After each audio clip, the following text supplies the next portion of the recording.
ಪ್ರೀತಿಯ ವಿದ್ಯಾರ್ಥಿಗಳೇ, ನಾವು ಕಳೆದ ತರಗತಿಯಲ್ಲಿ ಅಮ್ಮ ಪಾಠದ ಪೂರ್ವಪೀಠಿಕೆ ಹಾಗೂ ಕವಿ ಪರಿಚಯವನ್ನು ಮಾಡಿಕೊಂಡ್ವಿ.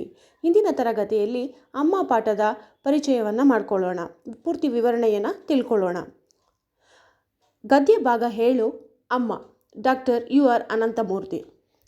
ಈ ಊರಿನಲ್ಲಿ ಹುಲಿಗಳ ಕಾಟ ಬಹಳ ಇತ್ತು.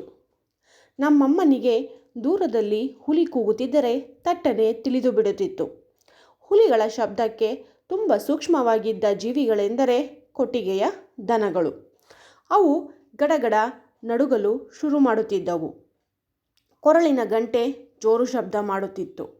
ನಾನು, ನಮ್ಮಮ್ಮ, ನಮ್ಮಜ್ಜ ಚಿಮಣಿ ದೀಪದ ಬೆಳಕಲ್ಲಿ ಒಳಗಡೆ ಕೂತು ಎಲ್ಲಿ ಹುಲಿ ನಮ್ಮ ಕೊಟ್ಟಿಗೆಗೂ ನುಗ್ಗಿಬಿಡುತ್ತದೆಯೋ ಎಂದು ಕಾಯುತ್ತಿದ್ದೆವು. ಮನೆಗೆ ನಿತ್ಯ ಆಳುಗಳು ಬಂದಾಗ ಮಾತು ಶುರುವಾಗುತ್ತಿದ್ದದ್ದು, ಯಾವುದೋ ಹುಲಿ ಯಾವುದೋ ದನವನ್ನು ಕಾಡಲ್ಲಿ ಹಿಡಿಯಿತು, ಅವರ ಮನೆ ದನ ಹೋಯಿತು, ಇವರ ಮನೆ ದನ ಹೋಯಿತು. ಹೀಗೆ ಮಲೆನಾಡಿನಲ್ಲಿ ಹುಲಿ ಆಗ ನಿಜವಾದ ಹಸಿದ ಕಣ್ಣುಗಳ ಕೋರೆದಾಡಿಯ ಮುಖವಾಗಿತ್ತು. ನನಗೆ ತುಂಬ ಭಯವಾದಾಗ ಹೇಳಿಕೊಳ್ಳಲು ಅರ್ಜುನ ಮಂತ್ರವಿತ್ತು. ಅರ್ಜುನಃ ಫಲ್ಗುಣೋ ಭಾರತಃ ಕಿರೀಟಿ ಶ್ವೇತವಾಹನಃ. ಇದು ನಮ್ಮಜ್ಜ ಹೇಳಿಕೊಟ್ಟಿದ್ದು. ಅದನ್ನು ಹೇಳಿಬಿಟ್ಟರೆ ಭಯ ನಿವಾರಣೆ ಆಗುತ್ತೆ ಅಂತ ಹೇಳಿದ್ದರು. ಅದನ್ನು ಹೇಳುತ್ತಾ ನಾವು ನಿದ್ದೆ ಹೋಗುತ್ತಿದ್ದೆವು. ಅಮ್ಮ ಮಾತ್ರ ನಿದ್ದೆ ಮಾಡುತ್ತಿರಲಿಲ್ಲ. ಬೆಳಗ್ಗೆ ಎದ್ದು ಕೊಟ್ಟಿಗೆಯಲ್ಲಿ ಎಲ್ಲ ದನಗಳಿವೆ ಎಂದು ಗೊತ್ತಾದಾಗ ಮನಸ್ಸಿಗೆ ಸಮಾಧಾನ.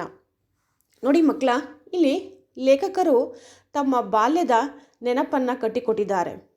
ಅವರ ಊರಿನಲ್ಲಿ ಹೇಳ್ತಾ ಇದ್ದಾರೆ ಏನಪ್ಪ ಅಂದರೆ, ಹುಲಿಗಳ ಕಾಟ ಇತ್ತು, ತುಂಬ ಹುಲಿಗಳ ಕಾಟ ಇತ್ತಂತೆ. ನೀವು ನೋಡಿದ್ದೀರಾ ಅಲ್ವಾ ಹುಲಿ? ನೋಡಿ, ನಮ್ಮ ರಾಷ್ಟ್ರೀಯ ಪ್ರಾಣಿ ಅಲ್ವಾ ಹುಲಿ. ಹುಲಿಗಳ ಕಾಟ ತುಂಬಾ ಇತ್ತಂತೆ. ಅವರ ಅಮ್ಮನಿಗೆ ದೂರದಲ್ಲಿ ಹುಲಿ ಏನಾದರೂ ಕೂಗ್ತಾ ಇದ್ದರೆ ಗೊತ್ತಾಗ್ಬಿಡ್ತಿತ್ತಂತೆ. ಥಟ್ಟನೆ ತಿಳ್ಕೊಂಡ್ಬಿಡ್ತಿದ್ರಂಥವ್ರು, ಹುಲಿನೇ ಕೂಗ್ತಿದೆ ಅಂತ. ಹುಲಿಗಳ ಶಬ್ದಕ್ಕೆ ಸೂಕ್ಷ್ಮವಾಗಿದ್ದಂತಹ ಜೀವಿಗಳು ಅಂದರೆ ಅವು ಹಸುಗಳಂತ.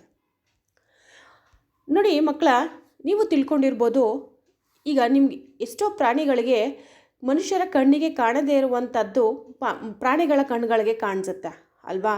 ಹಾಗೆ ಬಹಳ ಸೂಕ್ಷ್ಮ ಜೀವಿಗಳು ಪ್ರಾಣಿಗಳು. ಹಾಗೆ ಹಸುಗೆ ಗೊತ್ತಾಗ್ಬಿಡ್ತಿತ್ತಂತೆ ಹುಲಿ ಬರ್ತಿದೆ ಅಂತ. ಅವರ ಅಮ್ಮ, ಅವರ ಅಜ್ಜ ಚಿಮಣಿ ದೀಪವನ್ನು ಹಿಡ್ಕೊಂಡು ಬೆಳಕಿನಲ್ಲಿ ಹೋಗಿ ನೋಡ್ತಿದ್ರಂತೆ. ನೋಡಿ, ಈ ಚಿತ್ರವನ್ನು ಗಮನಿಸಿ. ಇಲ್ಲಿ ಲೇಖಕರು ಇವರು ಬಾಲ್ಯದಲ್ಲಿರುವಾಗ ಅವರ ತಾಯಿ, ಅವರ ತಾತ ಹಾಗೂ ಹಸುಗಳು ಇದೆಯಾ ಇಲ್ವಾ, ಹುಲಿ ನುಗ್ಬಿಟ್ಟಿದೆಯಾ ಏನು ಅಂತ ನೋಡಲಿಕ್ಕೆ ಚಿಮಣಿ ದೀಪ ಅಂದರೆ ಸೀಮೆ ಎಣ್ಣೆ ದೀಪ ಅಂತ ಹಿಡ್ಕೊಂಡು ಬಂದು ನೋಡ್ತಾ ಇದ್ರಂತೆ. ನಂತರ ಅವ್ರ ಮನೆಯಲ್ಲಿ ಆಳುಗಳು ಬರ್ತಿದ್ರಂತೆ. ಅವರು ಏನು ಮಾಡ್ತಿದ್ರಂತೆ, ಕೂತ್ಕೊಂಡು ಮಾತಾಡ್ಕೊಳ್ತಿದ್ರಂತೆ. ಅವ್ರ ಮನೆಯಲ್ಲಿ ಹುಲಿ ಬಂದು ದನ ಹಿಡ್ಕೊಂಡು ಹೋಗ್ಬಿಡ್ತು, ಇವ್ರ ಮನೆ ದನ ಹಿಡ್ಕೊಂಡು ಹೋಗ್ಬಿಡ್ತು ಅಂತ ಮಾತಾಡ್ತಿದ್ರಂತೆ. ಆಗ ಮಲೆನಾಡಿನಲ್ಲಿ ಹುಲಿ ಆಗ ನಿಜವಾದ ಹಸಿದ ಕಣ್ಣುಗಳ ಕೋರೆದಾಡಿಯ ಮುಖವಾಗಿತ್ತಂತೆ. ಅವರು ಏನಾದರೂ ತುಂಬ ಭಯ ಆದಾಗ ಅವ್ರ ತಾತ ಒಂದು ಮಂತ್ರವನ್ನು ಹೇಳ್ಕೊಟ್ಟಿದ್ರಂತೆ. ಅರ್ಜುನಃ ಫಲ್ಗುಣೋ ಪಾರ್ಥಃ ಕಿರೀಟಿ ಶ್ವೇತವಾಹನಃ ಅಂತ.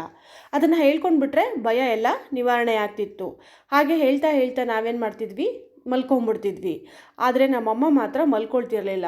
ನಾವೆಲ್ಲ ಬೆಳಗ್ಗೆ ಎದ್ದು ಕೊಟ್ಟಿಗೆಗೆ ಹೋಗಿ ದನಗಳನ್ನು ನೋಡಿದಾಗ ಮಾತ್ರ ನಮಗೆ ಸಮಾಧಾನ ಆಗ್ತಾಯಿತ್ತು.